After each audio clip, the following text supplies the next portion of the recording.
The boy had not spoken a single word in 11 months.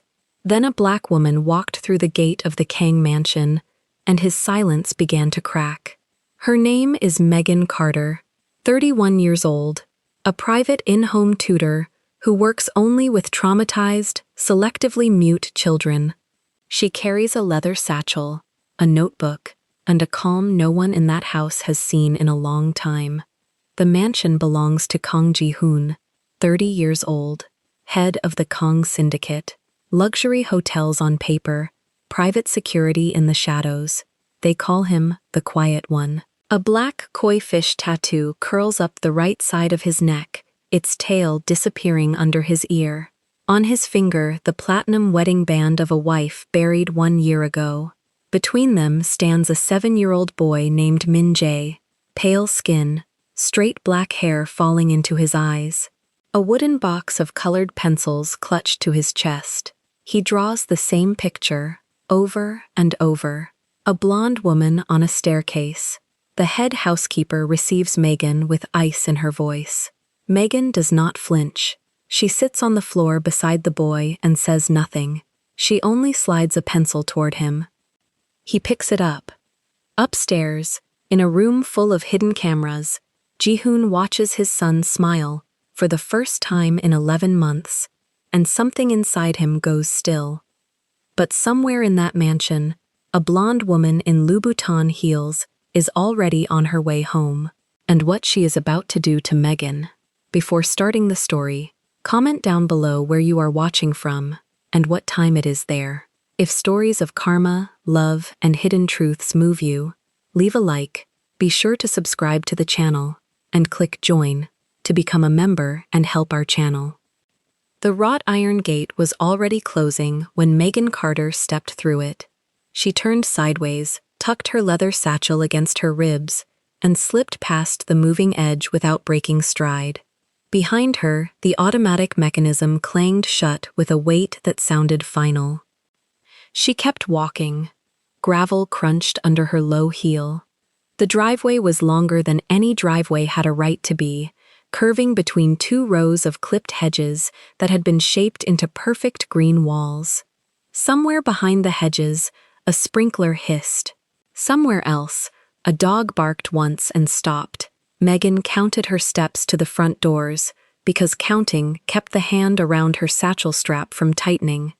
The mansion revealed itself in pieces, first the roofline, then the wide bank of leaded windows on the second floor. Then the double doors of blackened oak, tall enough to walk a horse through. There was a brass knocker in the shape of a koi. Megan reached for it and stopped. A camera above the lintel had already turned to face her. She lowered her hand. The right-hand door opened before she could touch it. A woman in a charcoal gray uniform stood in the gap. Silver hair pulled back, rimless glasses hanging from a fine chain, a pocket watch clipped at the waist. Eleanor Hastings looked at Megan the way a cashier looks at a bill she suspects is fake. "Miss Carter." "Yes. You are 3 minutes early." "I was told to be." Eleanor did not step aside. She let the pause hang. Megan felt the strap of her satchel dig a thin line into her palm and made herself loosen her grip. "You'll leave your coat on the console to the left," Eleanor said. "You will not touch the paintings. You will not use the main staircase. You will address the child as Master Min Jae. Do we understand each other?" "We do." "Good." Only then did Eleanor step back. Megan crossed the threshold and the sound of the world dropped away. The foyer was made of stone the color of cream, veined with a fine gold. A chandelier the size of a small car hung from a ceiling 2 stories up. There was no music, no voices, no footsteps but hers and Eleanor's. Even the air seemed rehearsed. She placed her folded coat on the console. "This way." Eleanor moved as if she'd been paid by the year to conserve motion. Every gesture was small. Every turn was already planned. Megan followed her down a corridor whose walls carried oil portraits of Kang ancestors, each one framed in the same dark wood, each one looking off at the same angle, as though someone had once told them all to please pretend the photographer was not there. At the end of the corridor, Eleanor stopped and turned. Before you meet the child, 3 things. Megan waited. 1. He has not spoken in 11 months. Do not attempt to make him speak. Every previous woman tried. Every previous woman failed. Understood. 2. Do not ask about his mother. Do not reference the accident.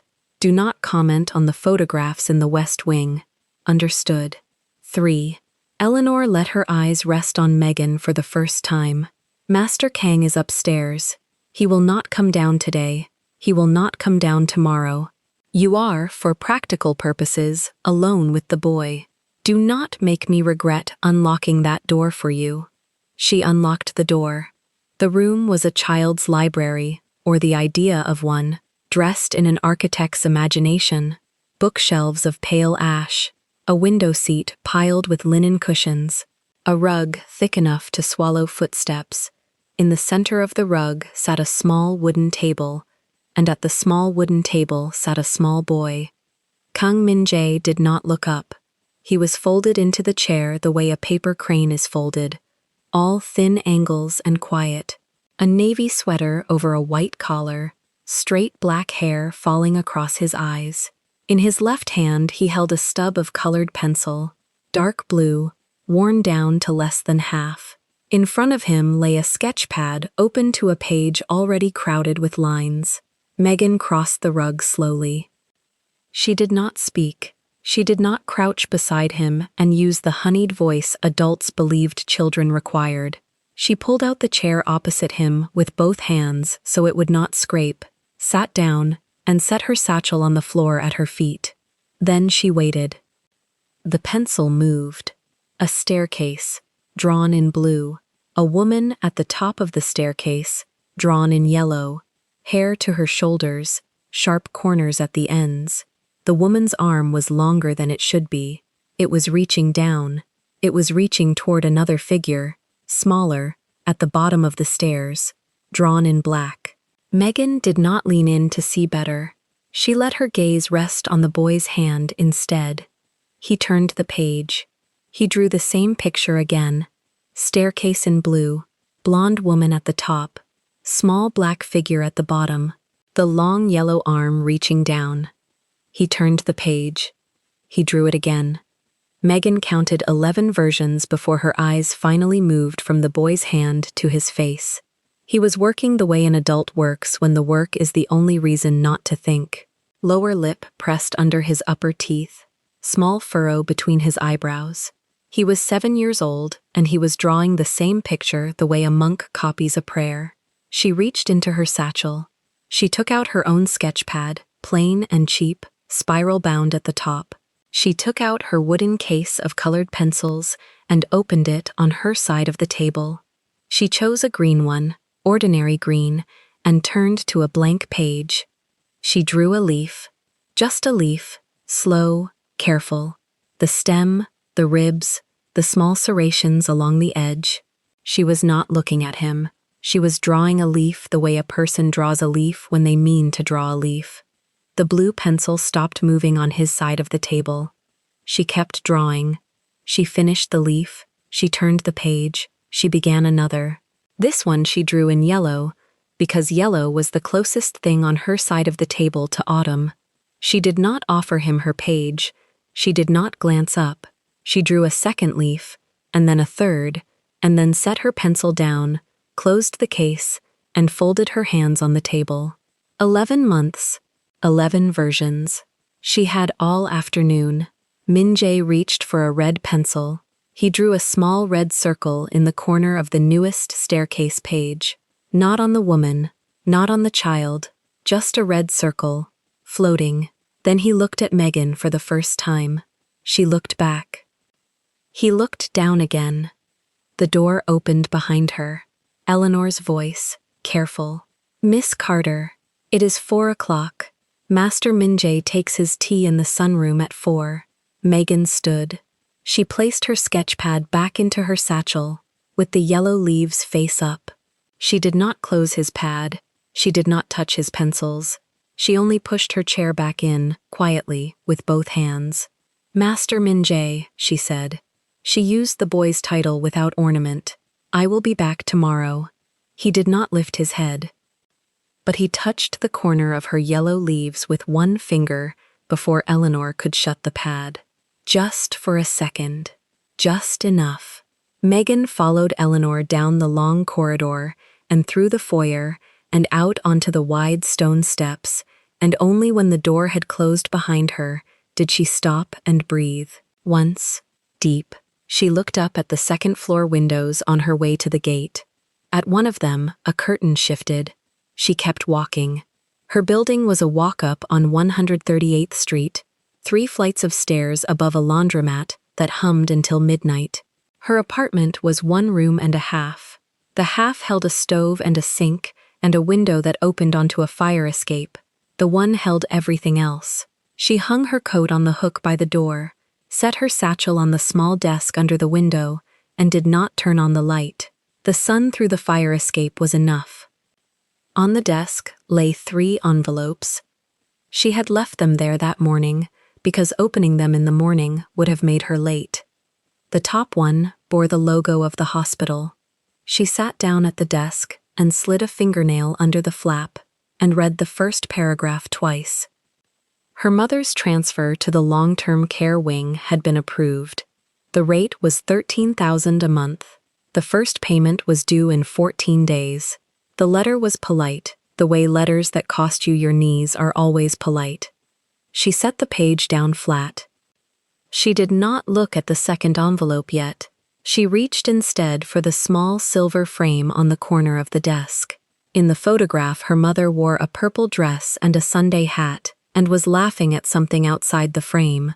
It had been taken in a garden in Baltimore 4 summers ago, before the fall, before the hip, before the words her mother could no longer find. Megan set the frame back down, exactly on the same square of dust where it had been. She opened the second envelope. Rent notice, 2 months, final. She opened the third. Student loan servicer, adjusted minimum. It had gone up again. She sat back in the chair and looked at the ceiling. The ceiling had a small brown stain in the corner, shaped like a hand. She had noticed it the first week. She had counted on the stain the way other people counted on saints. Her phone rang. It was the agency. She let it ring twice before she answered. Miss Carter, how did today go? He drew. That's what he does. Did he speak? No. He will not speak. That is not what they hired you for. They hired you because the last 4 tutors ran. Do not run. I don't run. Good. A pause on the other end. One thing. The client asked me to remind you. The main staircase is not to be used. Anywhere else in the house, yes. That staircase, no. Eleanor told me. Good. Then that is settled. The agency woman hung up. Megan set the phone face down on the letters. She thought about the staircase Min-jae had been drawing. Blue treads, yellow woman, black child at the bottom. She thought about the way his finger had touched the corner of her yellow leaves. She stood up. She walked to the small stove, filled the kettle from the sink, and set it on the burner. While the water climbed toward a boil, she opened her sketch pad on the counter and turned to a fresh page. She drew a staircase in blue. She drew a small black figure at the bottom of the staircase. She did not draw the woman at the top. She stared at the empty space where the woman should have been. The kettle whistled. She was back at the gate at 9 the next morning. Eleanor opened the door without a word this time, only a nod, and the nod was the same nod one servant gives another when they have agreed, silently, that the day will be tolerated. Megan followed her down the same corridor, past the same ancestors, to the same room. Min-jae was already at the table. The sketch pad was open to a new page. He was drawing the staircase again. Blue treads, yellow woman, black figure at the bottom, the long yellow arm reaching down. Megan sat, took out her own pad, and drew a bird. He did not look up. She drew a second bird, a third. She built a small flock across the top of her page. When she was finished, she set her pencil down and folded her hands. Min-jae reached across the table. He did not look at her. He kept his eyes on his own page, but his hand crossed the wood and came to rest, palm up, in the space between them. In the palm sat a red pencil, worn down, shorter than her thumb. She looked at the pencil. She looked at him. He was still drawing the staircase, left-handed, without the red. He had traded a color he was using for the color he did not need, and he had done it without a sound. Megan took the red pencil. She held it a moment in her fingers, feeling how thin it was, how soft the wood had gone from being carried in a pocket. Then she turned to her own page. She looked at the small flock of birds she had drawn. She chose one at the edge, the smallest, and she gave it a red beak. She turned the page around and slid it toward him. He looked at the birds. He looked at the red beak. He set his own pencil down. Somewhere above them, in a room Megan had not been shown, a man watched a screen and did not breathe. The screen was one of 9. The others showed the gate, the driveway, the 2 hallways, the west stairs, the east stairs, the garden path, and the small back door by the kitchen. The one in the center showed the library. In the library, a small boy was reaching across a table toward a black woman with yellow leaves in her sketch pad. The man watching did not lean forward. He did not sit back. He rested his fingertips against the edge of the desk and kept them there. The koi tattoo along the right side of his neck was hidden beneath his collar. His platinum wedding band sat on his hand where it had sat for a year and a month. He wore a charcoal suit because he had worn a charcoal suit every day for 11 months, since the morning he had chosen it to bury his wife. He watched his son look up. He watched his son look up at a stranger. He watched his son, for the first time in 11 months, smile. It was small, it was gone in a second. It flickered across the boy's mouth like a match struck in a storm. But it had happened, and the camera had caught it, and the man watching had seen it, and something in his chest that had been packed in ice since November cracked, once, cleanly, along a line he had not known was there. He did not move. Downstairs, Megan set the red pencil down on the boy's side of the table, exactly where he had left the space for it, and she reached for a fresh page. She did not know she had been watched. She did not know that the man upstairs had already picked up a phone. She did not know that a contract sitting in a drawer had, in that instant, been rewritten in his head. She only knew the boy had smiled. She turned the page. She began to draw. Megan drew a house. She kept the strokes slow, deliberate, the tip of the pencil whispering across the paper so the boy could hear it more than see it. A square, a door slightly off-center, 2 windows, uneven, because perfect windows felt like a lie in a house this large. She did not name the drawing. She did not turn the page toward him. She simply worked. Min-jae's pencil hovered over his own paper. The blonde woman on the staircase. Again. 5th time that afternoon. The pencil pressed hard on the outline of the hair. So hard, the tip left a small dent in the sheet below. Megan felt the pressure without looking. A child pressing that hard was not drawing. He was holding something down. She reached across the low table, not toward him, toward the wooden box between them. Her fingers moved past the sharp reds and the bright yellows. She chose a soft brown, the color of warm bread, and set it down beside her own paper. Then she slid the box a finger's width closer to him. That was all. The clock in the far corner of the sunroom ticked. A gardener passed the tall window outside, pruning shears clicking. Somewhere down the corridor, a door closed with the muted care of a house that had learned to be quiet for a very sick child. Except Min-jae was not sick. Everyone in this house pretended he was. Megan added a small tree to the left of her house. She gave the tree 3 apples. Only 3. She had learned, years ago, that abundance in a drawing frightened certain children. 3 apples was a number a child could believe. Min Jae's pencil stopped. He was watching her hand. She let him. She kept drawing as if she had not noticed, and she felt him lean forward 1 inch, then 2, the small collar of his white shirt brushing the edge of the table. His mother had died 11 months ago. She knew the number because Mrs. Hastings had said it that morning at the gate, said it the way one recites a case file. 11 months, no words, one repeated drawing, as if repetition were a diagnosis. Megan had heard that before. She had also heard that repetition was a door. You did not force it. You waited on the other side. She reached across the table again. This time she chose a pale gray. She placed it inside the wooden box, in the empty slot where the soft brown had been. A trade. Then, without looking up, she pushed the whole box another finger's width toward him. Min Jae's small hand rose. It hovered above the box, the way a bird hovers above a feeder it does not yet trust. Then, quickly, as if speed would hide what he was doing, his fingers dipped and closed around the soft brown. He pulled it back over his side of the table. He did not use it. He set it in the crease of the paper, as if letting it rest. Megan added a second window to her house. He watched. She drew a curtain in that window. She gave the curtain 3 folds. She was careful not to smile. Then Min Jae did something she had not seen a mute child do in a long time. He picked up the soft brown pencil.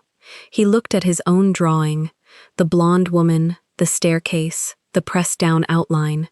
He lifted the pencil off the page. He turned to a fresh sheet. He drew a line. 1 line, low, horizontal, a floor. The soft brown warmed the white of the paper. It was not a blonde woman. It was not a staircase. It was a floor, and above the floor, after a long breath in which his shoulders did nothing but stay still, he drew a small square, then a slightly larger square around it, a window inside a wall. He was copying her house. Megan swallowed. She kept her face where it had been. He glanced up, not at her, at her paper. His eyes traced her tree, the 3 apples, the 2 uneven windows. He picked a red pencil from his own side without asking. He put a small red circle in the middle of his window, then another, then a third. 3 apples in a window. Not a house, a window with apples in it. The child had taken her image and folded it into his own logic. She wanted, badly, to say something warm and encouraging. She said nothing. Trust the child.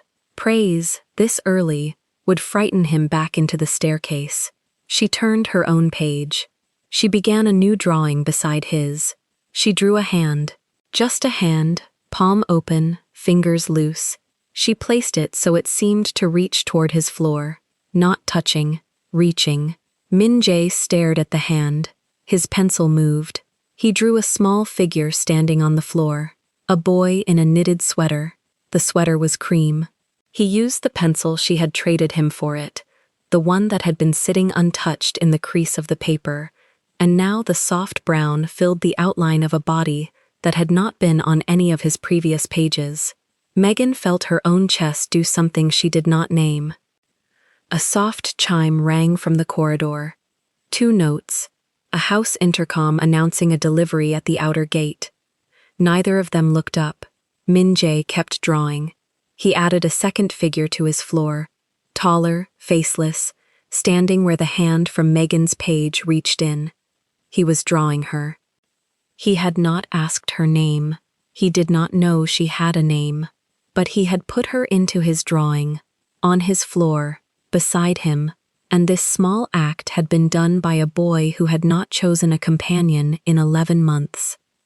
She added one more thing to her own paper, a small door on her house, ajar. Then she set her pencil down. She folded her hands in her lap. She let him work. Min Jae drew for a long time. His breath grew even. Once, his lips parted as if a sound might come, and Megan did not turn to look, because turning would have sent the sound back down his throat. Nothing came, but his lips stayed parted for the rest of the drawing, and that itself was new. When he finished, He lifted the page. He did not hand it to her. He turned it, slowly, so it faced her side of the table. Two figures, a cream sweater, a dark brown outline of a woman with 3 small circles hovering above one raised palm, the way one might carry apples in the fold of a hand. Megan looked at the drawing, then she looked at the child. He looked at her. And, for one small, unrepeatable second, the corner of his mouth pulled. Not much, barely. A shift so small a photograph would have missed it, but she saw it, and he saw her see it, and neither of them looked away. The corner held. Then it settled, and his face returned to its quiet weather. But something in the air of the sunroom had rearranged. A different air now, thinner, easier to breathe. Megan lowered her eyes to her own hands, so the child would not feel watched. She said nothing. She kept nothing. She held the moment inside her ribs and let it be. 2 floors above the sunroom, in a windowless corridor behind the family library, a heavy oak door was set flush with the wall, and behind that door was a room lit only by 6 pale screens. Ji-hoon stood in front of the 3rd screen. He had come in 3 minutes earlier to check the outer gate feed. A delivery. He had checked the feed, turned to leave. Then, out of habit, glanced at the 3rd screen, the one that carried the sunroom. He had not sat down. He had not moved since. On the screen, a small figure in a cream sweater was leaning across a low table, holding up a page of paper. On the other side of the table, a woman in a fitted cream blouse sat with her hands folded. Her hair moved, slightly, when she tilted her head to look at the drawing. The camera had no sound. He watched the corner of his son's mouth pull. Ji-hoon's hand, hanging by his side, closed once, slowly, into a fist, then opened. He drew a breath through his nose. He held it a beat too long before letting it out. 11 months. 11 months since Min-jae had smiled at anything. Not at the birthday cake, not at the puppy from his uncle, not at the Christmas snow on the balcony, not at the small koi pond Ji-hoon had built into the garden because his mother used to sit beside water when she was tired. Nothing.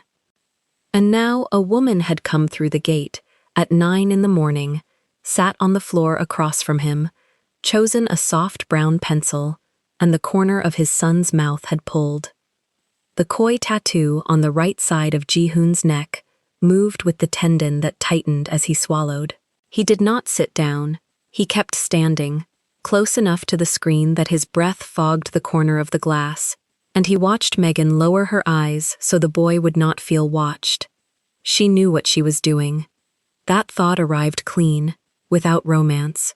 She knew what she was doing, and she had done it without asking anyone's permission, without waiting for a briefing from Mrs. Hastings, without demanding to speak to the father first. She had walked into the sunroom, sat on the floor, and worked. His eyes went to her hands folded in her lap. Steady hands, no fidget, no performance. The men in his life had hands like that. His father, his late second-in-command, his executioner in Busan. The stillness of a person who did not need to move to be dangerous. He had never seen a private tutor with hands like that. A knock at the door behind him. 2 soft raps. Mr. Yun, his head of house security. Boss. Ji-hoon did not turn. In a minute. The Whitmore family confirmed dinner tomorrow. He did not answer. Boss. I heard. Another beat. The door clicked shut. The corridor swallowed the footsteps. Ji-hoon's eyes stayed on the screen. On the sunroom camera, Megan had picked up her pencil again. She was drawing something new. He could not tell what. Min-jae was watching her hand the way a child watches a magician's cards, waiting to be tricked and hoping to be. She drew slowly. She let him watch. Ji-hoon had installed the cameras 8 months ago. He had installed them because a man in his line of work does not leave a child alone in a room he cannot see, not with the enemies he had inherited from his father, not with the widows and cousins who watched the family from the wrong side of a border. He had installed them for protection. He had not installed them to watch his son fail to smile. For 11 months he had come into this room every morning and watched Min-jae sit alone with tutors, with therapists, with cousins, with the puppy, with the koi. He had watched a small back stay small. He had watched his son shrink, slowly, the way a candle shrinks. Not dramatically, just less each day. He had made himself watch, because he had promised his wife, on the last night, that he would not look away from the boy. He had kept the promise. It had almost broken him. Now, on the screen, the boy did not look small. He looked 7. Ji-hoon reached up and touched the edge of the screen with 2 fingers, once, the way another man might touch a photograph. Then he lowered his hand. He would not go down. Not yet. If he walked into the sunroom now, whatever this woman was building would collapse the way a house of cards collapses when the door opens too fast. He knew this. He had learned it 8 months ago, when he had rushed into a therapist's session and Min-jae had stopped drawing for 4 days. He would stand here. He would watch. He would let her work. A phone vibrated on the console beside him. Mr. Yun again. A photograph this time. A close-up of a document sent from downstairs. Megan Carter's contract, 3-month trial, signed by Mrs. Hastings at the door 40 minutes ago. Standard terms. Standard pay. Standard exit clause. Ji-hoon read it once. Then he did something he had not done since his wife was alive. He opened his contacts. He tapped the name of his private attorney. He wrote 4 words. Revise the tutor contract. He put the phone down. On the screen, Megan turned her new drawing so the boy could see it. Min-jae leaned forward. He lifted his own pencil. He added something to her page, something small at the edge, and then he set the pencil down. His face returned to its quiet.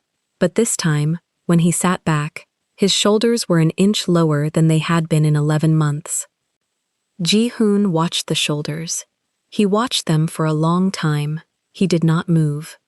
Downstairs, in the sunroom, Megan gathered the drawings into a small stack. She did not fold them. She set them at the corner of the table, where the child could reach them again tomorrow if he wished. She stood up. She smoothed her skirt with one hand. She looked at Min-jae, who was still seated, still holding the soft brown pencil in his small fingers. Same time tomorrow, she said, quiet, no question in the voice. Min-jae did not answer. He nodded. Once. Megan left the sunroom the way she had entered it, without announcing herself, without saying goodbye to a housekeeper, without asking for a receipt. At the tall front doors, Mrs. Hastings was waiting, arms folded, chain of the reading glasses catching the noon light. You are early. He is tired. He is always tired. Megan met the gray eyes above the rimless lenses. Today, he drew a floor. Mrs. Hastings blinked. A what? A floor. He put a boy on it. Megan slid the strap of her leather satchel onto her shoulder. Tomorrow he will put a wall. She stepped past the housekeeper and out into the drive. Behind her, in the cool marble of the entry hall, Mrs. Hastings stood very still. Her hand rose, slowly, to the small silver brooch at her collar. Her fingers rested there a long moment before falling away. 2 floors above, Ji-hoon left the camera room. He walked down the corridor, past the library, past the closed door of his own study, and he stopped at the top of the marble staircase. He stood there. Down at the far end of the sunroom corridor, the small figure of his son was still seated at the low table. Min-jae was looking at the stack of drawings Megan had left behind. He reached out and touched the top one with one finger. He did not lift it. He just touched.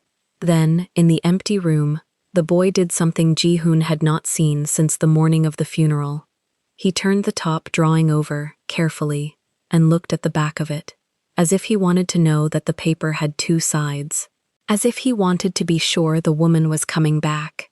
Ji-hoon exhaled, once, and something in his chest, that had been standing for 11 months, quietly sat down. He turned from the staircase. He walked back to his study. He shut the door. At his desk, he opened a drawer that had not been opened in a year. Inside was a small velvet pouch. Inside the pouch, a platinum ring, not the one on his finger, a different one, smaller, his late wife's. He looked at it for a long time. Then he closed the pouch. He put it back in the drawer. He did not lock the drawer. He picked up his phone and typed a second message to his attorney. Add a clause. Full protection detail for Megan Carter. Effective immediately. She is not to know. He put the phone down. He looked at the closed drawer. For the first time in 11 months, he did not feel the ring on his own finger as a weight. He felt it as a promise still being kept. Downstairs at the gate, Megan slid into the back of the black car that had been sent for her. The driver started the engine.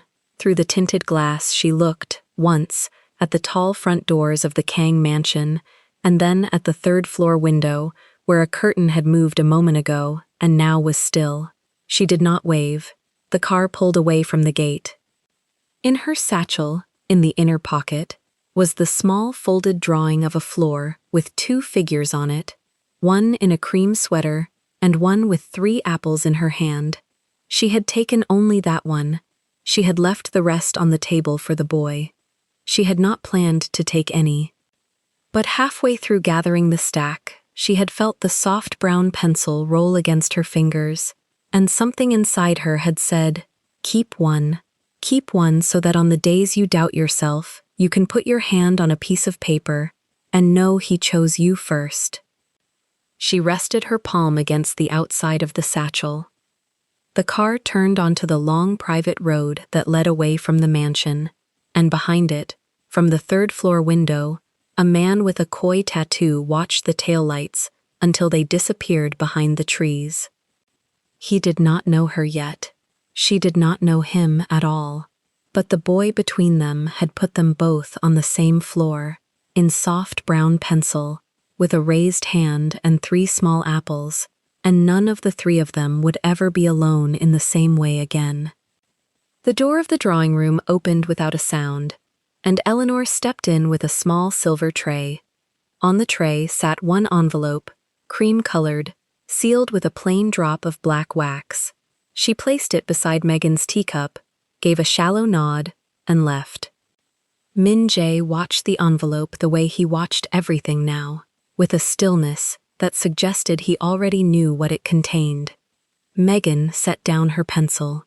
She turned the envelope in her fingers. The wax carried a small pressed shape, a fish curled into itself.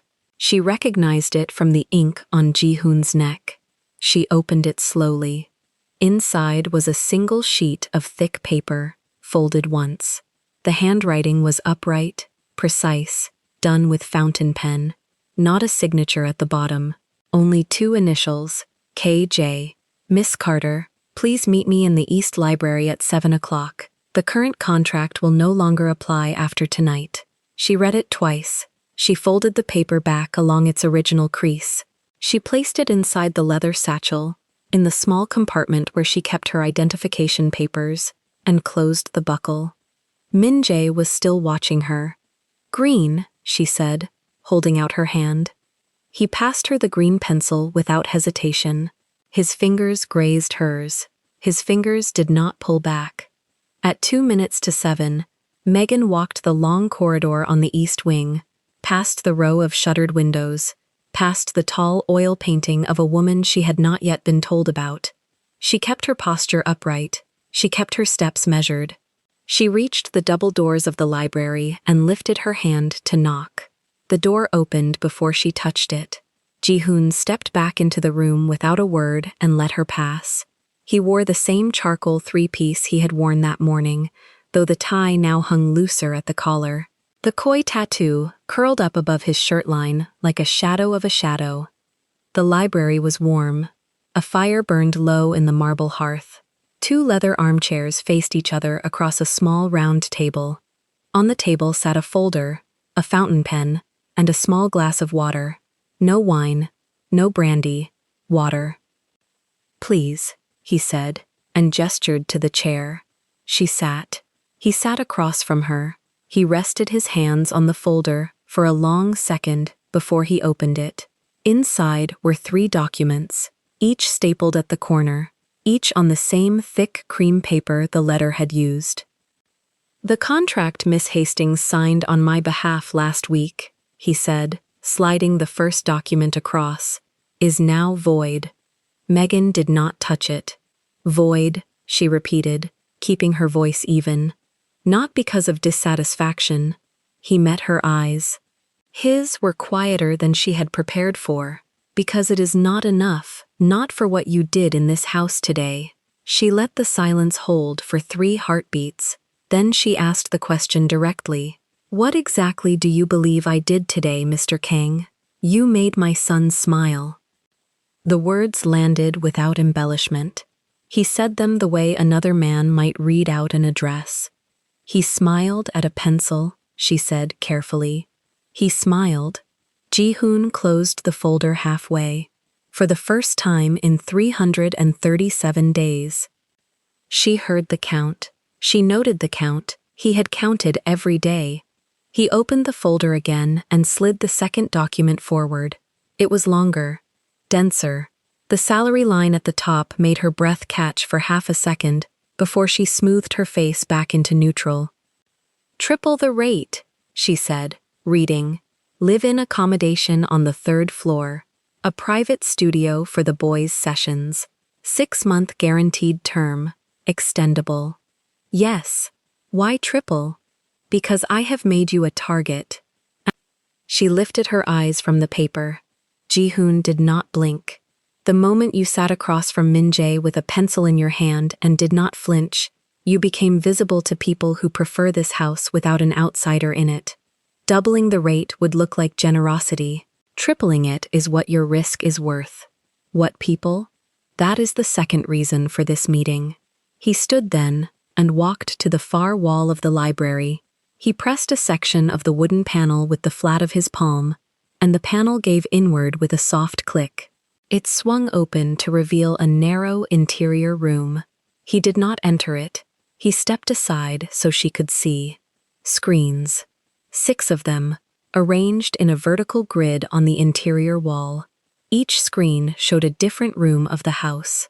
She recognized the drawing room where she had spent the afternoon. She recognized the corner she had sat in. She recognized the exact angle from which someone had watched Min-jae hand her the green pencil. Her throat went dry. Ji-hoon spoke quietly, from where he stood. "I owe you the truth of this before you sign anything." She stood slowly. She walked toward the panel. She stopped a step away from him, and she looked at the screens without speaking. The camera in the drawing room was pointed at the low table where she and Min-jae had sat. The camera in the east corridor was pointed at the double doors of the library. The camera in the boy's bedroom was pointed at his bed, at his window, at the small wooden box of colored pencils on his nightstand. "How long have they been there?" she asked. 9 months. She turned to him. "And you watched me today?" "Yes." "All afternoon?" "Yes." "Without telling me?" "Yes." He held her gaze. "And now I am telling you." She breathed in once, slowly. She looked back at the screens. The one showing the drawing room caught the movement of a maid crossing the far end of the frame, carrying a folded cloth. Ji-hoon watched the maid pass with the same still attention he had given every other detail of the day. "Why cameras?" she asked. "Because my wife died in this house 11 months ago." He said it flatly. Not a confession, a fact given the weight of a fact. She fell on the north staircase, the one Min-jae draws every afternoon. There were 4 adults in the house that evening. Not one of them saw her fall. Not one of them heard her. She was found by the housekeeper an hour later, at the foot of the stairs, already gone. Megan did not move. The police called it an accident. I do not disagree with the police in public, but I do not sleep in a house where I cannot see the staircase where my son's mother died. And I do not send my son to a room I cannot see. He turned his face toward the screens. The cameras protect him.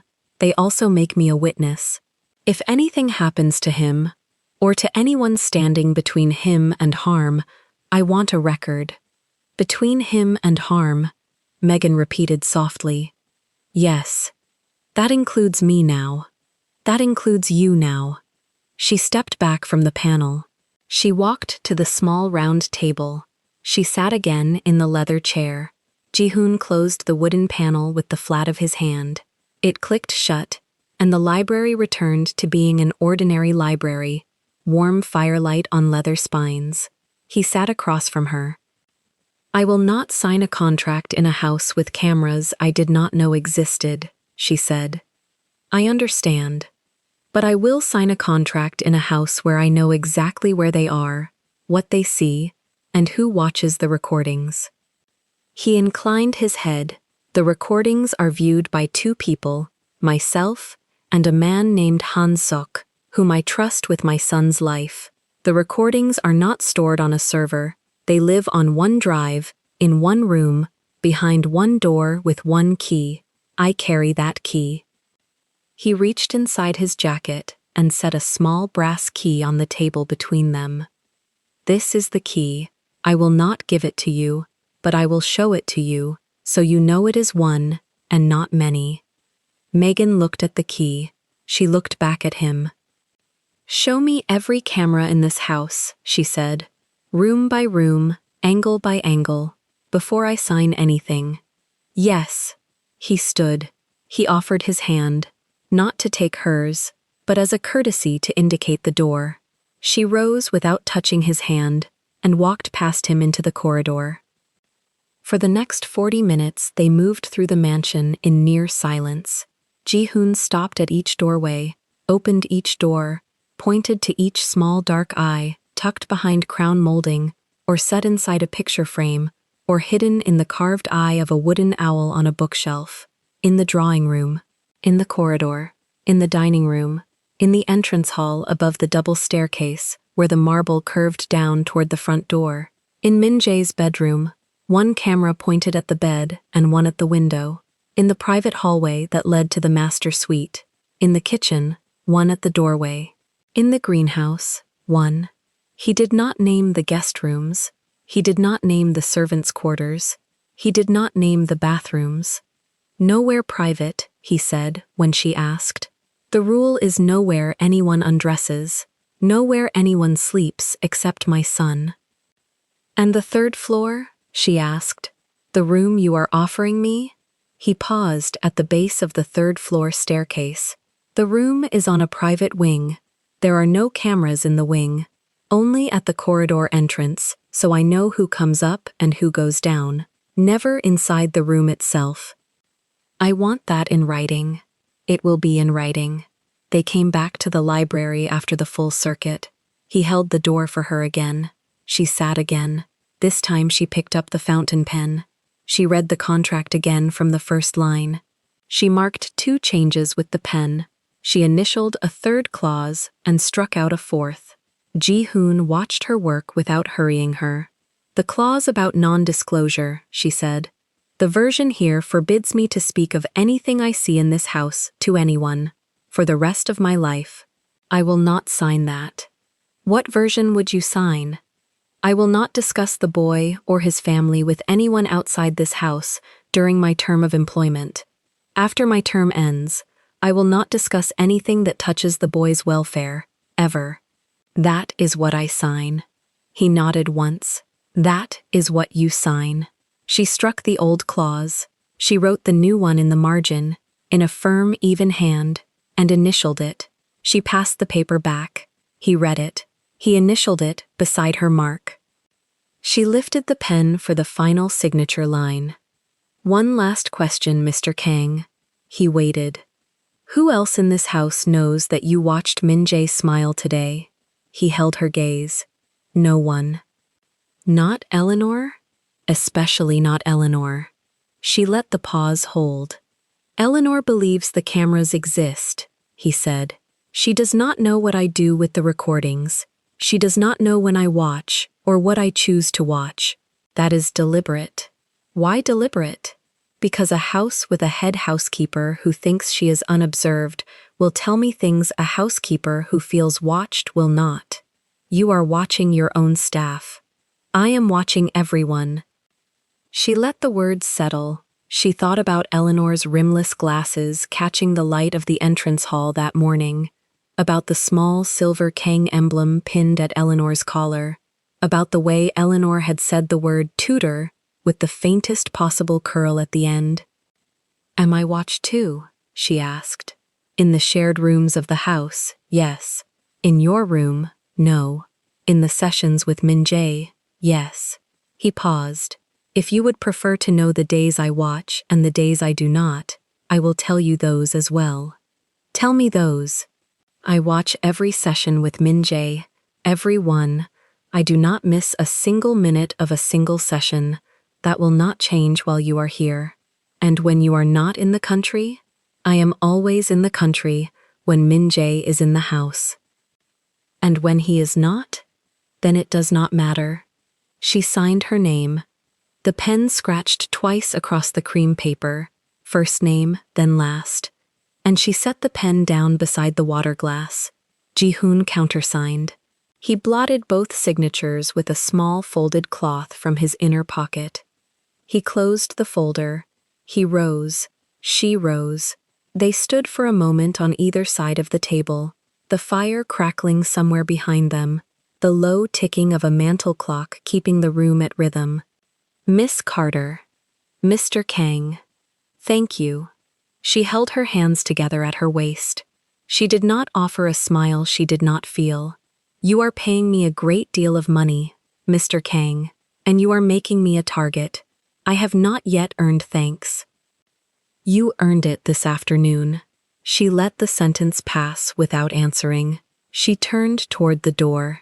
She stopped at the threshold, and she looked back. Mr. Kang, she said, one thing you should know. I will not lie to your son.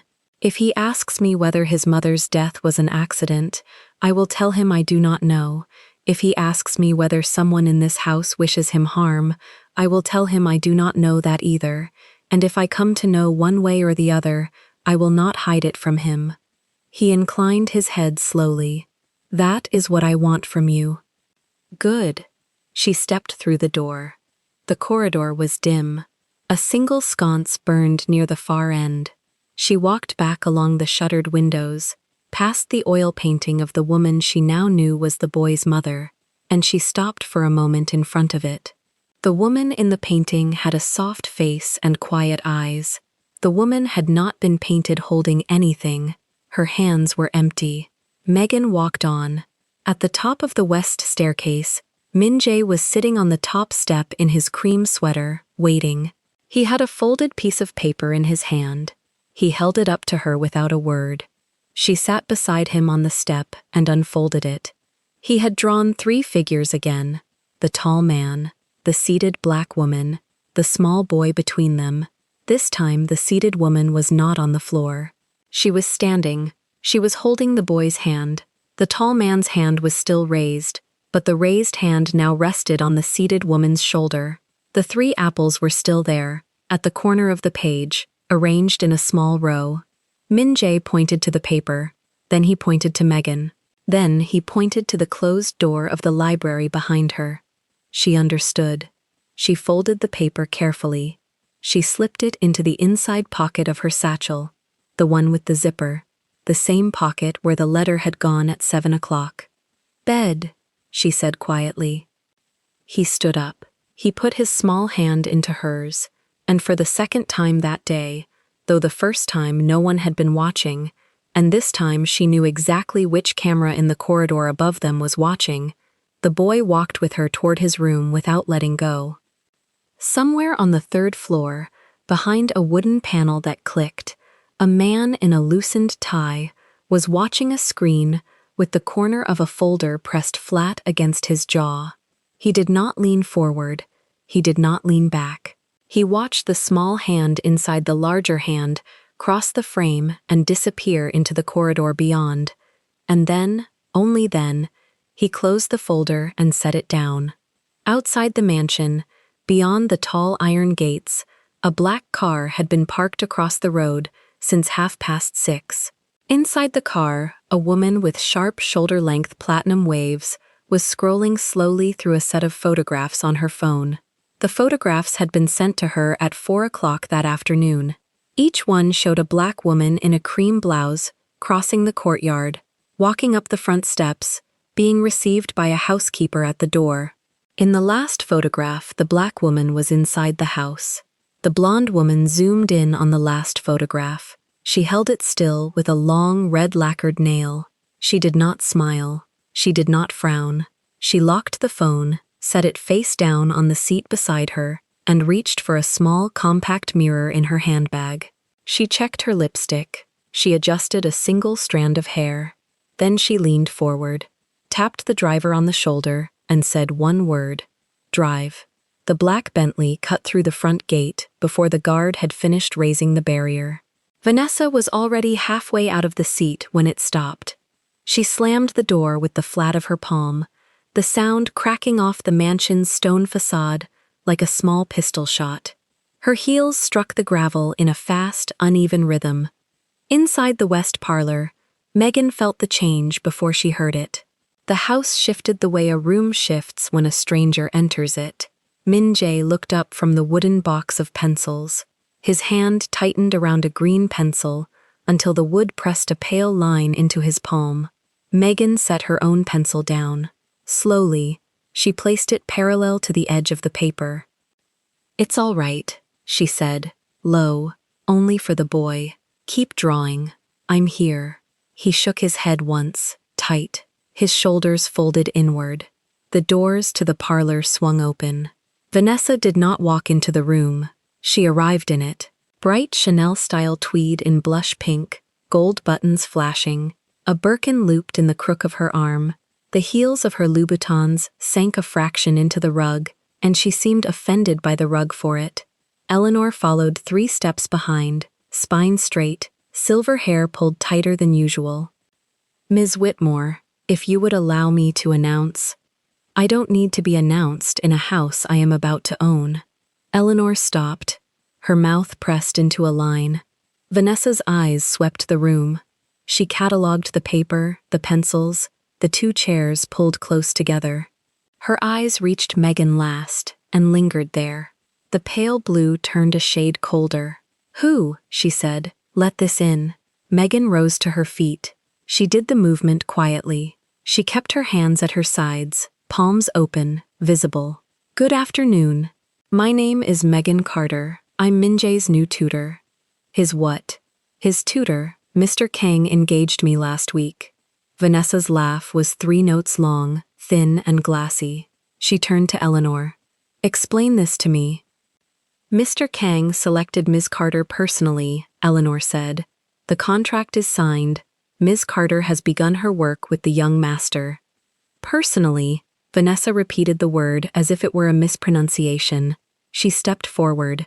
The Birkin swung once and settled. "And where exactly was I when this decision was made?" "You were in Aspen, Ms. Whitmore." "I was in Aspen. For 11 days. Vanessa's jaw moved. She rotated back toward Megan. The boy on the floor pulled his sketchpad closer to his chest. "Miss Carter," Vanessa said the name as if tasting a wine that had turned. "How lovely. And where did Mr. Kang find you? A community center? An agency I've never heard of?" "I was recommended by a family in Greenwich." "Which family?" "That information is private. Nothing in this house is private from me." Megan did not answer. She met the pale blue eyes and held them, level. Vanessa's mouth curled. She walked a slow arc around the small table where the drawing lay. Her heels made deliberate points on the parquet between the rugs. She stopped behind Min-jae. She reached down and, with 2 red lacquered nails, lifted the corner of his drawing. She tilted her head to study it. The drawing was a garden, 2 figures, one tall, one small, hands touching. "Charming," she said. "And who taught him this? You?" "He drew it himself." "Of course he did." She let the corner drop. "He draws all sorts of things. Wouldn't you, sweetheart?" She placed her hand on the back of Min-jae's neck. Her nails rested against his skin. The boy went still in a way that was not stillness. It was a held breath compressed into a body. Megan took one step forward. "Please don't touch him." The room adjusted around that sentence. Vanessa did not remove her hand at once. She let it stay a second longer than necessary. Then she lifted it, finger by finger, and examined her nails for a chip. "I beg your pardon. He doesn't like to be touched from behind. He startles. He is a child. He will get used to it.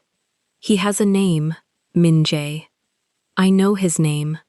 Then use it." The silence that followed had a temperature. Eleanor, at the doorway, closed her eyes for the length of one breath. Min-jae had stopped drawing. He was watching the edge of the table, not his stepmother, not Megan. His fingers had gone white on the pencil. Vanessa lowered herself into the empty chair opposite Megan. She crossed her legs. The stiletto pointed like a compass needle at Megan's shin. "Sit down, Miss Carter." Megan did not sit. "I said sit. I prefer to stand." "How wonderful for you."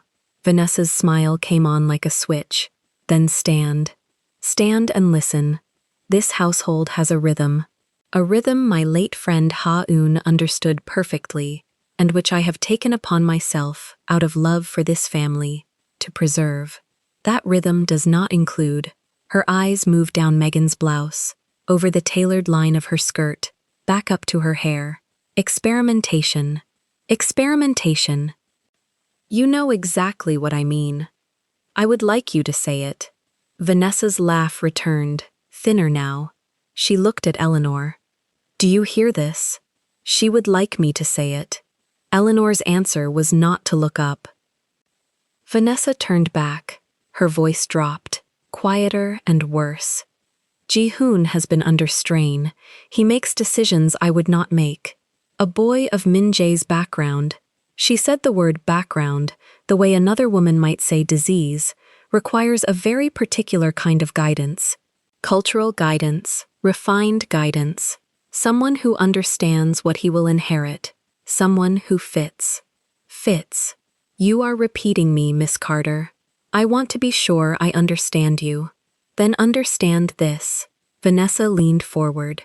The gold buttons caught the light. You do not fit. In this room, in this house, beside this child, you do not fit. The word landed once, and again, in the same spot. Megan felt her pulse in her throat.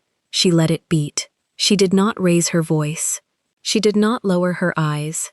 "Ms. Whitmore, I was hired by the head of this household to work with his son. I have a signed contract. The child is at ease with me.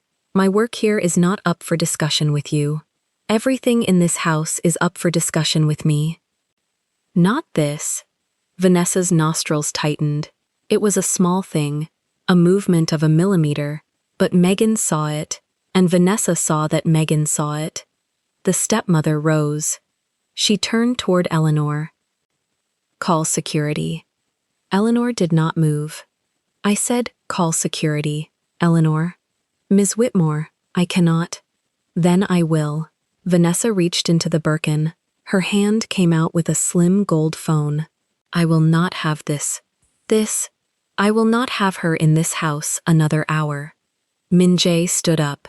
He had done it so quietly that no one had noticed until he was already on his feet. The sketch pad slid off his lap and hit the parquet with a small, flat sound. He walked around the table.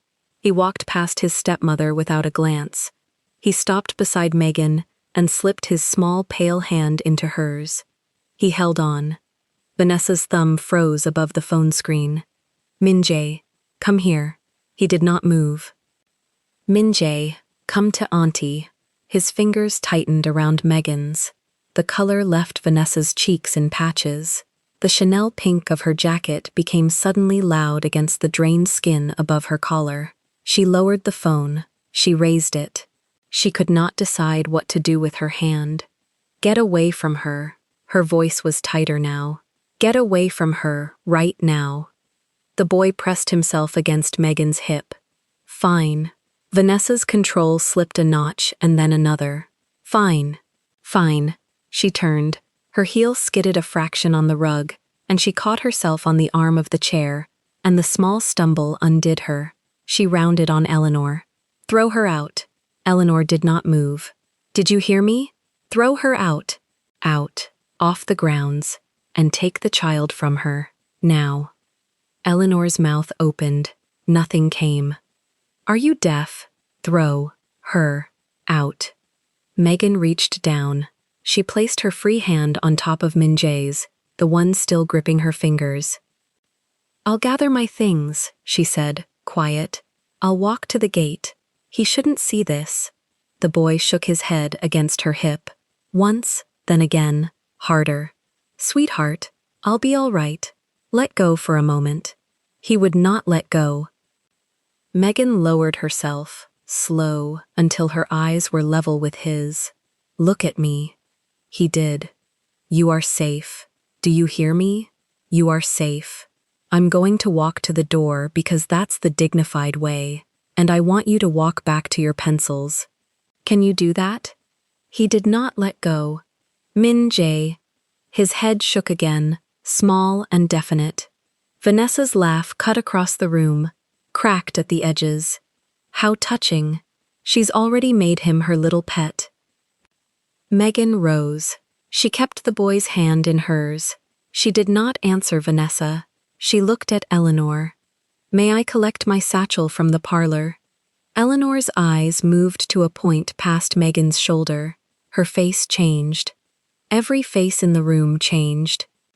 Footsteps had entered the corridor. Not fast, not slow. The rhythm of a man who had heard everything and did not need to hurry. Ji-hoon appeared in the doorway.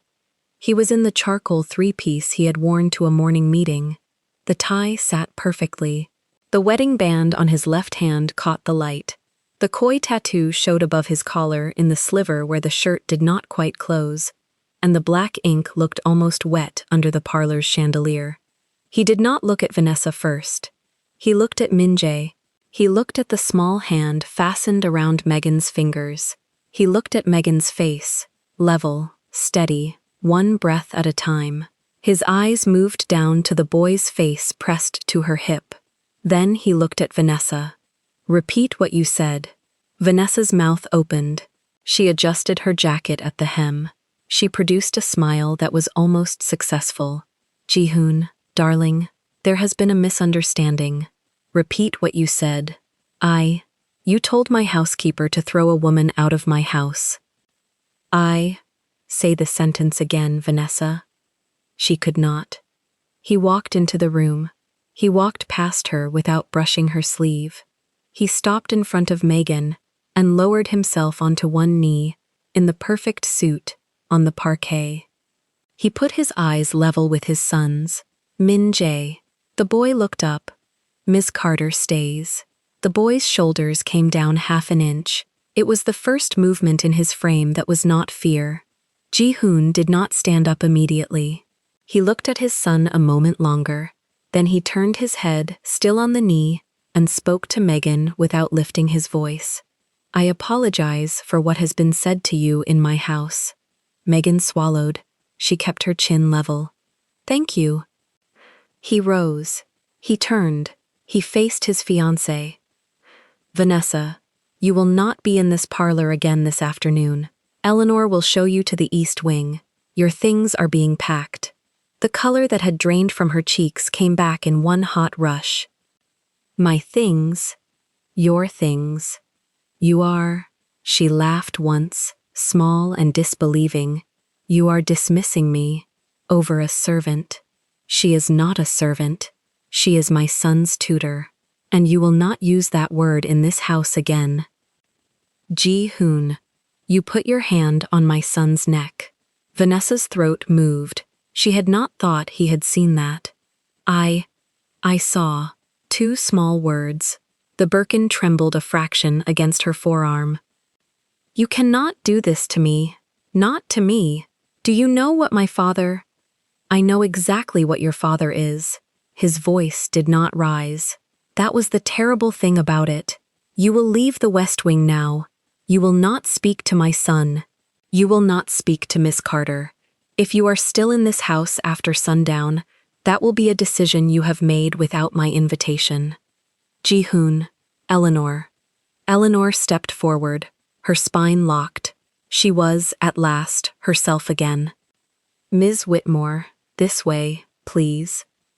Vanessa did not move. She stared at Ji-hoon. Something in her face was rearranging itself in a way that Megan, who worked with wounded children for a living, recognized at once. It was not shock, it was not shame. It was the small, still calculation of a person deciding, in real time, that revenge would be earned back with interest. Then Vanessa smiled. She smiled with only her mouth. Of course, she said. Of course, darling. There has been a misunderstanding, as I said. She smoothed her jacket. She adjusted the birkin on her arm. She turned to Megan, and the smile did not touch her eyes. Miss Carter, welcome to the household. Do let me know if I can be of any assistance. Megan did not answer. Vanessa held the smile another beat. Then she turned and walked out, ahead of Eleanor, her heels tapping the parquet in a rhythm that was almost, but not quite, controlled. The doors closed behind her. The parlor breathed. Ji-hoon stood a moment, looking at the closed doors. He did not move for a long second. When he turned back, his face was already softer, tuned for the boy. He crouched again. Min-jae, are you all right? The boy nodded. Small. You can let go of Miss Carter's hand if you want to. The boy tightened his grip instead. A shadow of something crossed Ji-hoon's face, a thing that might have been a smile if his mouth had allowed it. He placed a hand, briefly, on his son's head. All right. He stood. He turned to Megan. The formal distance came back into his posture, but not into his eyes. Miss Carter, may I speak with you in the study for a moment? As soon as Min-jae is settled. Of course. Thank you. He walked to the door. At the threshold he stopped. He did not turn around. You did not raise your voice. No. Thank you for that also. He left. Megan stood in the sudden quiet of the parlor, with the boy's hand still locked in hers. She looked down. The wooden box of pencils lay open on the rug where he had dropped it. The green pencil had rolled under the leg of the table. She lowered herself to the floor, slowly, keeping her fingers laced with his. She reached under the table. She retrieved the green pencil. She set it in the box, in the notch where it belonged. Min-jae watched every movement. We are going to keep drawing, she said. The garden. You were doing the leaves. Do you remember what color you wanted for the sky? He hesitated. He pointed at a pale blue. Good choice. He did not let go of her hand until she picked up the paper. Even then, his knee stayed pressed to hers under the table. In the corridor, 3 floors up, a small red light on a discreet camera above the parlor door blinked once and went dark. In the study, Ji-hoon stood with his back to the tall window. He looked out at the drive where the black Bentley still waited, engine off, driver frozen at the wheel, unsure whether he was ferrying a mistress of the house or a woman being escorted off the property. He watched the car for a long time. Then he lifted his wrist. He looked at the platinum band on his ring finger. He turned it once, slowly, with his thumb. His voice, when it came, was for no one in the room. Ha-hoon, I heard you. He lowered his hand. He turned from the window. He walked to the desk. He picked up the intercom and pressed the button for the security office. Cho, from this moment, Ms. Whitmore does not pass any interior door without my written approval. Update the guards at the gate, and pull the parlor footage from the last 40 minutes to my private drive. All of it. He set the intercom down. He looked at the door. He waited. Vanessa arrived at the mansion the next morning before the coffee was poured. She came through the back service entrance, not the front, and the staff who saw her pretended they did not. She carried a small velvet pouch pressed against her palm. Inside the pouch was a watch. The watch had belonged to the late Mrs. Kang, and it had not left the safe in the master bedroom in 11 months. Vanessa knew the code to the safe. She had learned it 2 weeks after Ji-hoon's wife died, when grief made him careless and she was still pretending to be a friend. She climbed the east staircase in silence. Eleanor was in the kitchen scolding a maid over a chipped saucer. Ji-hoon was in his study on a call with Sol. Min-jae was in the sunroom with Megan, tracing the letter M on a page of grid paper. The tutor's private quarters were on the 3rd floor, tucked behind the library. Vanessa turned the handle. The door opened. Inside, the room was neat in a way Vanessa found offensive. A bed made without a wrinkle, a small stack of books on the nightstand, a photograph of an older black woman on the dresser, framed in plain wood. Megan's mother, she guessed. She did not look at the face for long. She crossed to the writing desk. She pulled the top drawer open. Pens, a notebook, a folded scarf. She slid the velvet pouch to the back of the drawer, behind the scarf, and pressed it flat. Then she pulled the scarf forward, just enough to leave a corner of velvet showing, just enough to be found. She closed the drawer. She walked out. She did not hurry. At 11:30, she returned through the front gate in a different car, wearing a different coat, as if she had just arrived. Eleanor met her in the foyer with a polite nod and a colder mouth. "Where is Ji-hoon?" "Mr. Kang is in his study." "And the boy?" "With the tutor." Vanessa smiled with only the corners of her lips. "I'd like to see him, my future son." Eleanor's fingers tightened on the pocket watch at her waist. She said nothing and led the way. The sunroom was full of soft yellow light. Min-jae sat on a low bench, his sketch pad open on his knees. Megan sat beside him, her hand resting on the edge of the paper, showing him how to hold the pencil at an angle for shade. He was drawing a bird. It had wings that were almost right. Vanessa stopped in the doorway. "How touching," she said. Min-jae's shoulders climbed toward his ears. The pencil paused above the wing. Megan turned her head slowly. She did not stand. She did not smile. "Ms. Whitmore, I've come to speak with my fiancé, and to see my new son." Vanessa's eyes drifted down to the sketch pad. "A crow, how grim." "A magpie," Megan said. "Same family." Vanessa crossed the room. She did not sit. She placed one long red nail on the edge of Min-jae's drawing and slid the pad an inch toward herself. The boy flinched. The pencil rolled off the bench and hit the floor. Megan bent to pick it up. She placed it back in Min-jae's hand. Her fingers stayed on his for a second longer than they needed to. He breathed out. "Eleanor," Vanessa said without turning, "please ask Mr. Kang to join us. And bring my father in from the car. He's been waiting." Eleanor's brow moved by a millimeter. "Your father is here." "He came with me. There is a matter that concerns the household." Eleanor left without speaking. Her heels struck the tile in a rhythm slower than usual. Ji-hoon came in first. He looked at Megan. He looked at Min-jae. He looked at Vanessa, and his jaw set. "You told me you would not come today. I changed my mind. You will change it back." Richard Whitmore arrived in the doorway before Vanessa could answer. He wore the navy blazer with the gold buttons, and he was checking his wristwatch as he entered, as if the meeting had been called by him. Behind him came Eleanor, and behind Eleanor came 2 of the house security men in dark suits. "Ji-hoon," Richard said. "Son, there has been a matter of great embarrassment brought to my attention." Ji-hoon did not answer. "My daughter noticed, some days ago, that a piece of great sentimental value has gone missing from your late wife's collection, a Cartier watch, gold, with a small sapphire at the crown." Ji-hoon's expression did not move. Only his hand, at his side, closed once. "That watch," he said, "is in the safe." "Would you check?" Richard said gently, "for my peace of mind." Ji-hoon held Richard's eyes for a long moment.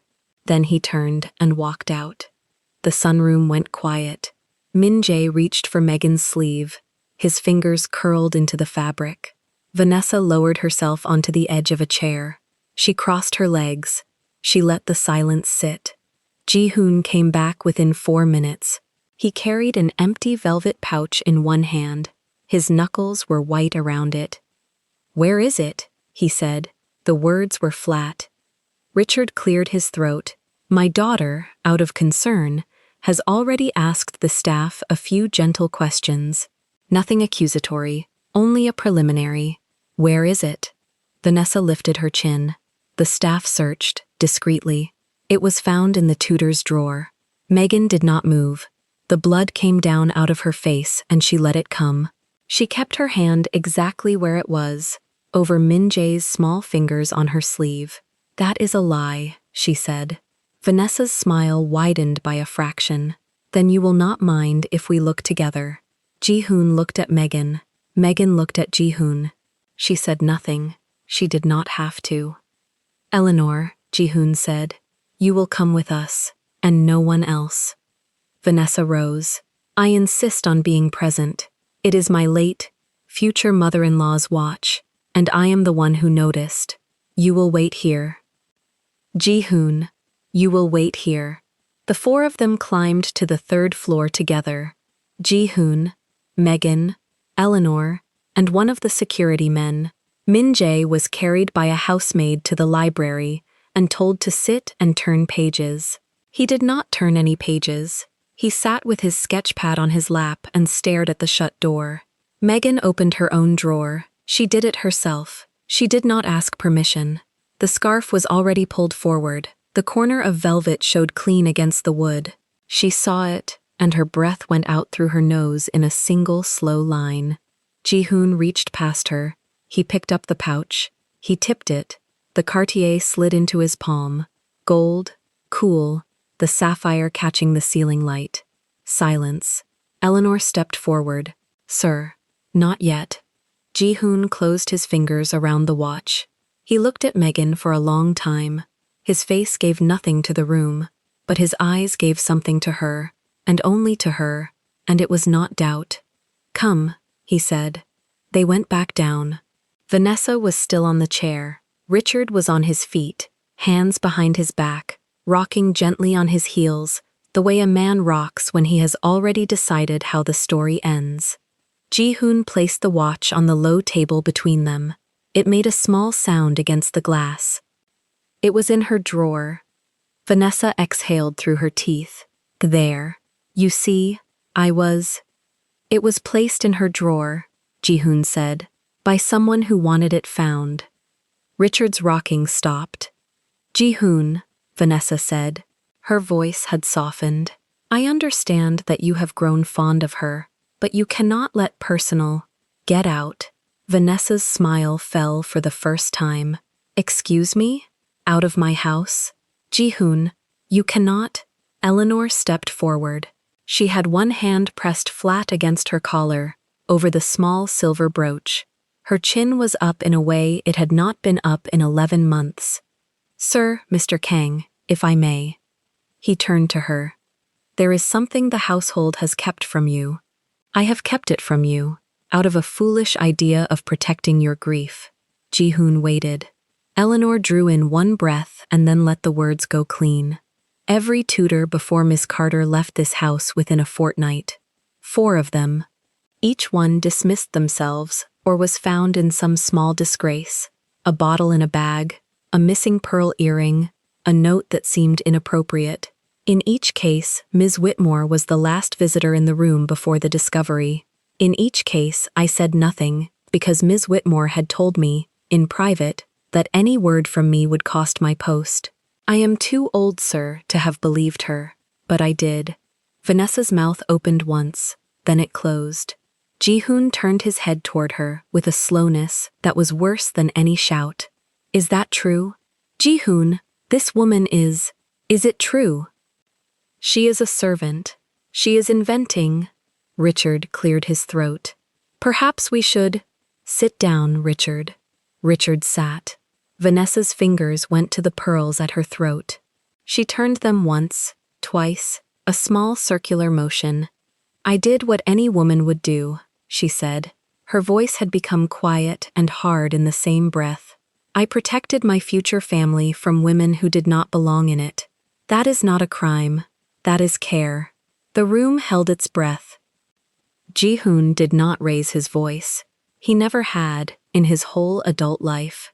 He said only, "Leave, both of you, now." Richard rose slowly. He kept his eyes on the floor. He reached for his daughter's elbow, and she pulled her arm away from him with a snap of tendon. "You will regret this," she said to Ji-hoon. Her voice trembled at the edges now, not with sorrow. "You have no idea what my family—" "I know exactly what your family is." The two security men stepped forward without being asked. Vanessa turned on her heel and walked out with the slow, deliberate steps of a woman who does not want to be seen fleeing. Richard followed 3 paces behind, and his hand went to his wristwatch and checked it once, out of habit, as if the time on it could change what had just happened. The door of the sunroom closed. The engine of the car started outside. It faded down the drive. Megan sat down on the bench Min-jae had vacated. She placed her hands flat on her thighs. She breathed. Ji-hoon did not sit. He stood over the low table and looked at the gold watch and the sapphire. "I owe you an apology." "You do not. I asked you to open your own drawer in front of a room. You asked me because you already knew what was inside was not mine." "That is not the same question." He looked up. They held each other's eyes across 5 feet of quiet air. Then he nodded once and said, "Min-jae." Eleanor left to bring the boy. When Min-jae came in, he did not run to anyone. He stood in the doorway with the sketch pad clutched to his chest.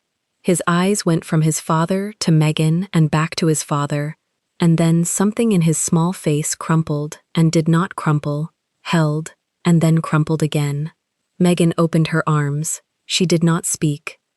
Min-jae did not go to her. He went to the bench opposite her and sat down. He placed the sketch pad on his knees. He opened it. He took out a pencil. He drew a line. It was not straight. He drew another. It broke off in the middle. His shoulders began to shake. He tore the page out. He crumpled it. He dropped it on the floor. He did the same with the next page, and the next. Megan watched 3 pages hit the floor before she understood. He was going backward. All the progress of the last weeks, the smile, the pencil swap, the letter M, the magpie, was folding back into him the way water folds back into a well. She went down on her knees on the tile. She did not touch him. She placed one hand flat on the bench beside his leg, close enough to be there, not close enough to force him. "Min-jae, I am not going anywhere." His pencil pressed down. The tip broke. He kept pressing. "I am not," she said again. Ji-hoon stood at the window with his back to the room. His hand was closed around the plain platinum band on his finger, turning it once, twice, the way Vanessa had turned her pearls, but slower, and for the opposite reason. Eleanor came in with a fresh cup of tea and set it down and left without a sound. Megan stayed on her knees for a long time. Then she stood. She went to her room. She did not close the door.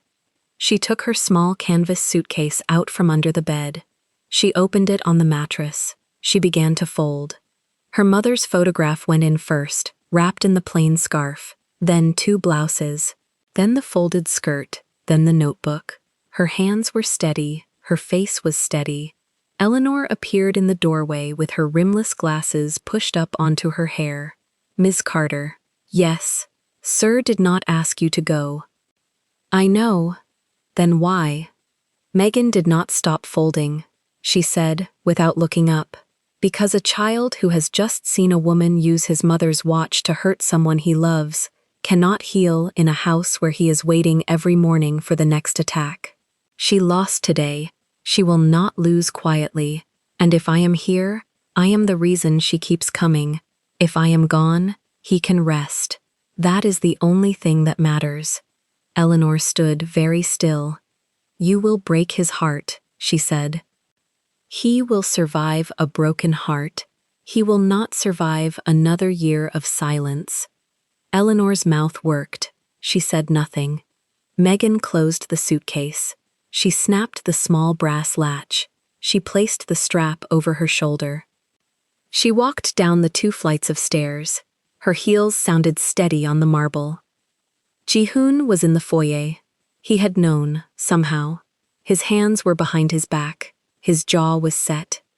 You are leaving. For a while. You do not have to. I know. You know what she will do. She will call every household in this city. She will make sure no family opens a door to you again. She will bury your name. She will try. He looked at the suitcase. He looked at her face. He did not ask her to stay a second time. He understood the arithmetic of it. He understood that her going was not fear. It was strategy. It was the only move that pulled the target off the boy. Where will you go? My mother's sister has a small house in Queens. I will be there tonight. I will send a car. I will take the train. He nodded once. He accepted it. She turned to go. Megan. She stopped with her hand on the door. If he speaks at all, even one word, will you come? She did not turn around. She could not turn around. I will come. She opened the door. She stepped out into the pale afternoon light. The gravel of the drive sounded under her heels. At the top of the marble staircase inside, hidden behind the tall carved banister, a small figure in a navy sweater watched her walk away. His sketch pad was open against his chest. On the top page, drawn in hard black pencil, was the same image he had drawn 100 times in the last year. A blonde woman on a staircase, one hand extended, the other holding something that glinted. Only this time, behind the blonde woman, he had drawn something new. He had drawn a phone. And on the wall of the drawing, high in one corner, he had drawn the small round eye of a camera. He looked at the closed front door. He looked at his own small hand, where Megan's fingers had rested that morning on the pencil. He waited until the sound of gravel faded down the drive.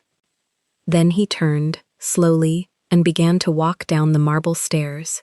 Ji-hoon reached the bottom of the staircase and stopped one step behind his son. Min-jae had not let go of Megan's hand. His small fingers were locked around hers, as if the grip itself were the only thing keeping the ground under his feet. The suitcase stood between them like a wall no one wanted to touch. Say it again, Ji-hoon said. His voice was low, steady, aimed at his son. Min-jae's shoulders lifted once, then fell. Megan cannot go. The words came out thin. A little cracked. 11 months of silence had left the shape of them rough at the edges, but they were words, real ones. The head housekeeper Eleanor stood 10 steps away with a hand pressed flat to her chest, as if to hold her heart inside her ribs. Megan lowered herself, slowly. She did not pull her hand free. She matched his height and waited. Why can't I go, sweetheart? He looked at his father, then back at her.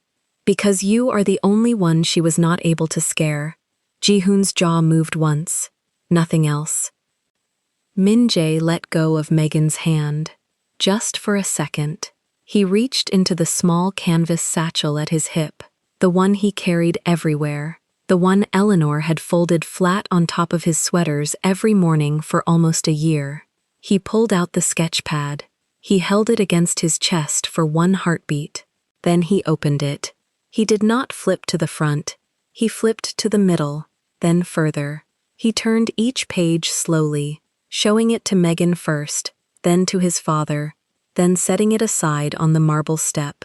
The first page was the blonde woman on the staircase. Megan had seen it 100 times. What she had not seen was what came after. The next page, the blonde woman leaning close to another woman, a woman with dark hair, a hand on her arm, a red mouth open in speech. The next page, the dark-haired woman at the top of the same staircase. Alone.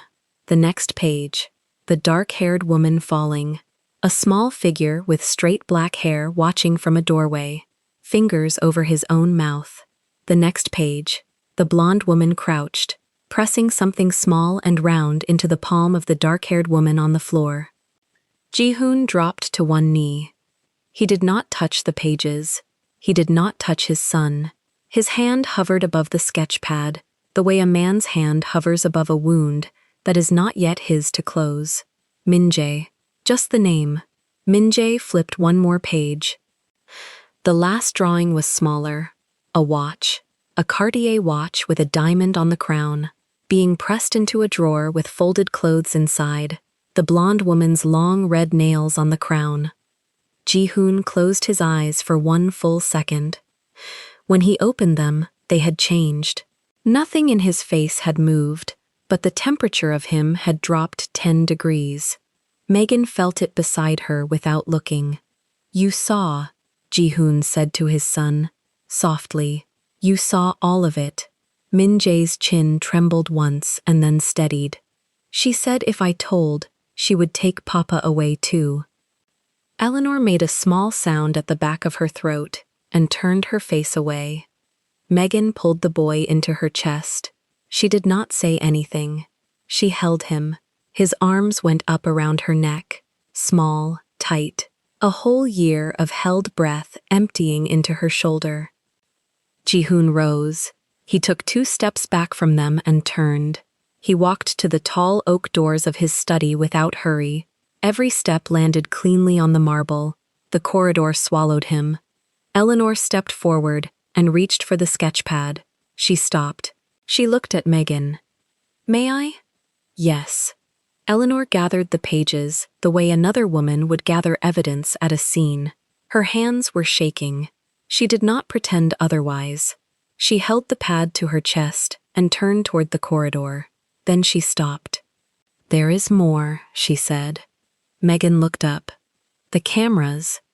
The camera room sat behind a plain door on the 2nd floor, the sort of door a guest would walk past twice without noticing. Ji-hoon was already there.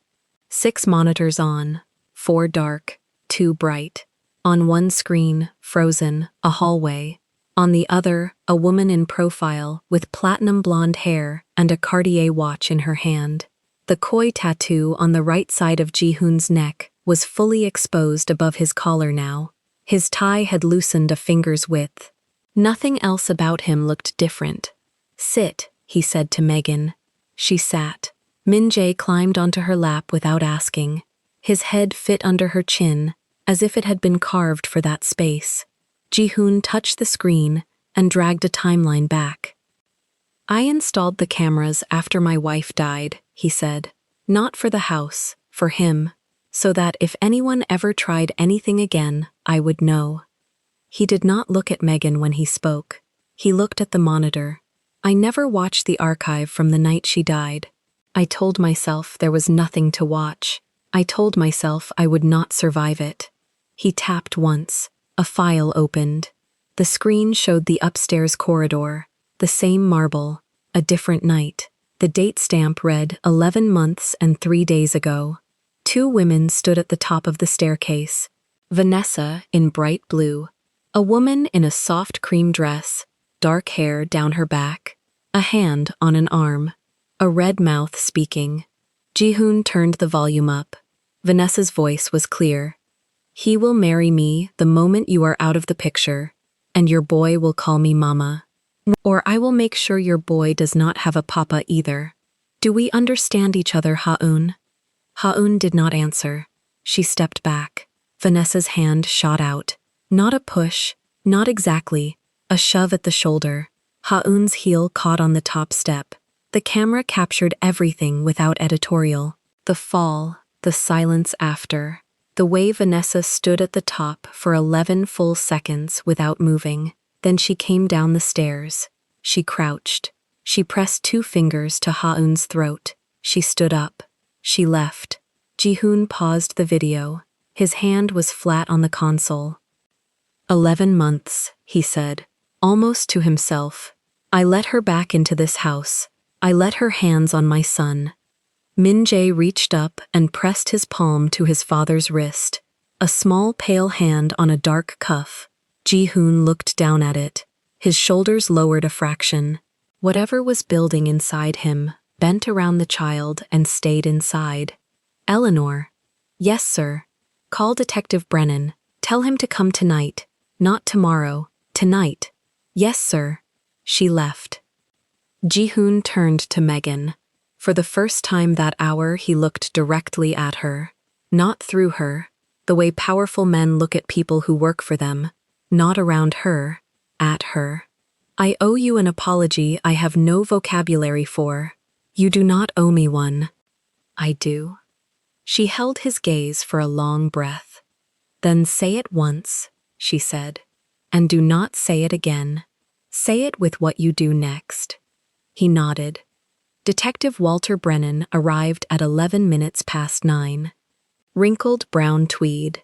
Cheap wristwatch he checked twice before he even entered the foyer. Eleanor let him in without speaking. He had been retired 3 years and looked like it. But he had been a homicide detective for 28 years and looked like that too. He took the coffee Eleanor offered. He did not take the seat. Ji-hoon met him in the study. Megan waited in the reading room with Min-jae half asleep against her shoulder. She could hear voices through the wall, low, even, the tone of 2 men who had already agreed on what would happen and were only working out the order. Brennan came out of the study 40 minutes later with the sketch pad in a plastic sleeve and a portable drive in his jacket pocket. Miss Carter, he tipped his head to her, I will need a statement from you at some point. Not tonight, when you are ready. I am ready now. He looked at her, then at the boy on her lap, then back at her.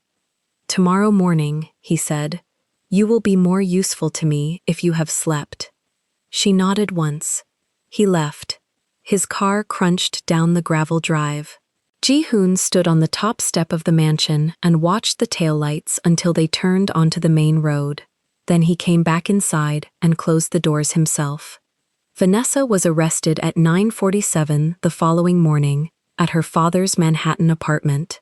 She was still in her silk robe. She had thought Ji-hoon was calling to reconcile. She had put on lipstick, nude this time, softer. The 2 officers who came for her were not loud. Brennan had asked them not to be. He was old school about certain kinds of dignity, even for people who deserved less than they got. Richard Whitmore stood in the doorway of his own apartment in the same navy blazer with the gold buttons and watched them read his daughter her rights. His face did not move. He kept touching his signet ring with the pad of his thumb, around and around. He would touch that ring for months. He would touch it in the depositions. He would touch it the day his creditors froze what was left of the Whitmore accounts. He would touch it the day the last of the Fifth Avenue apartment was sold at auction and he moved into a walk-up in Yonkers. It would be the last thing he pawned, and only because the ring by then was worth almost nothing. The story broke by midday, not everywhere at once. A financial column first, sniffing at the frozen accounts, then a society blog, delighted, then the tabloids, roaring. By 4 in the afternoon, there was footage on every screen. Vanessa in that silk robe under a coat someone had thrown over her shoulders, being walked to a car, her platinum hair for once not sharp. The Cartier watch on her wrist had been the wrong choice. A commentator noticed. The commentator said the word irony. Ji-hoon did not watch any of it. He was in the garden with his son, teaching him the names of 2 kinds of small brown birds on the low stone wall. Megan watched 30 seconds of one broadcast, in the kitchen, while Eleanor made tea, then she turned it off. Enough, she said. Eleanor set the cup in front of her. Yes. The mansion changed in small ways over the following days. Nothing dramatic. Eleanor took down the framed photograph of Vanessa from the corridor without being asked. She replaced it with nothing. The blank wall was somehow softer than the picture had been. Min-jae spoke a little more each day. Not much. Some days only 3 sentences. Some days 7.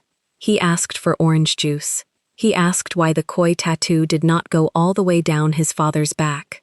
He asked Megan if she had ever seen the ocean at night. He drew less. When he drew the birds on the wall and, once, a picture of Megan sitting on a bench with a book open on her knees. She kept that one folded in her satchel. She did not sleep in the guest wing anymore. Ji-hoon had asked her, gently, if she would consider the sunlit room across from Min Jae's. She had said yes. She had not made it sentimental. It was simply the more useful arrangement. Eleanor brought her tea in the mornings. Eleanor called her Miss Megan the first day, Ma'am the second. Just Megan by the end of the week. Something had unlatched in the old housekeeper's spine. She stood a fraction straighter now. She smiled without pinching her mouth first. Brennan came by twice more with follow-up questions. He shook Megan's hand each time he arrived and each time he left. On the third visit, he told Ji-hoon quietly at the door that the district attorney was building the case with more evidence than she had asked for. A conviction, he said, was not a question, only a length of years. Ji-hoon thanked him. He did not smile. He never quite smiled, but something in the corners of his eyes had softened.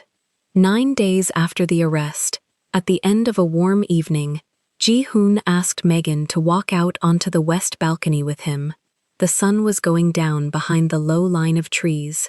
Min Jae was inside, at the piano with Eleanor, working through a two-handed exercise with the concentration of a boy remembering he was allowed to enjoy things. They stood at the stone railing. Megan wore a soft cream blouse and a camel skirt. The wristwatch on her left wrist caught the last of the light. Her curls moved once in the wind and settled. Ji-hoon put his hands on the stone. He looked at the horizon. "I do not know how to court a woman," he said. "I only know how to protect the people I keep close to me, so I would like your permission to keep you close to me." She smiled. She let him hear it in her breath before she turned her face. Permission granted. He turned. He lifted her hand. He kissed the back of it once, slowly, the way a man kisses something he has decided he will not lose. The koi tattoo on his neck moved once with his throat. The balcony door opened behind them, small feet. Min Jae came out barefoot, still in the sweater he had worn all day. He walked between them without looking up and took Megan's other hand. He leaned his head against her hip. "Papa," he said. "Yes. She stays." Ji-hoon's eyes went to Megan's over the boy's dark hair. "She stays," he said. The sun dropped one more finger's width, and the sky above the trees turned the color of an old bronze coin.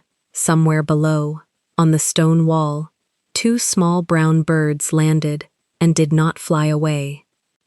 Megan looked out at the darkening garden with a boy on one side and a widower on the other, and thought, without needing to speak it, that the woman who had walked through the tall iron gate 7 weeks ago with a leather satchel and a resume in it had come here to teach a child to speak.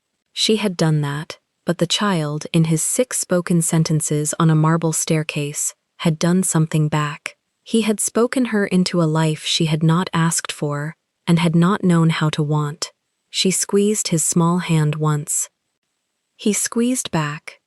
Inside the house, Eleanor closed the piano lid softly and left the room without turning on the corridor light. She knew when a house wanted to be quiet. Ji-hoon lifted Megan's hand a second time. He did not kiss it again. He held it, palm down, over his own, as if weighing it. Then he laced his fingers through hers. "Stay," he said. "I already have." The last of the sun slipped under the trees. The bronze coin cooled to blue. The 3 of them stood at the railing without moving for a long time, and the mansion behind them, for the first time in almost a year, did not feel like a place someone was surviving. It felt like a home. If you want to watch all the stories without any ads and also get access to bonus scenes, extended epilogues, and exclusive spicy chapters, head over to our Patreon. Scan the QR code on the screen. The link is in the description or in the pinned comment. See you there. If this story moved you, Stop for a moment and reflect.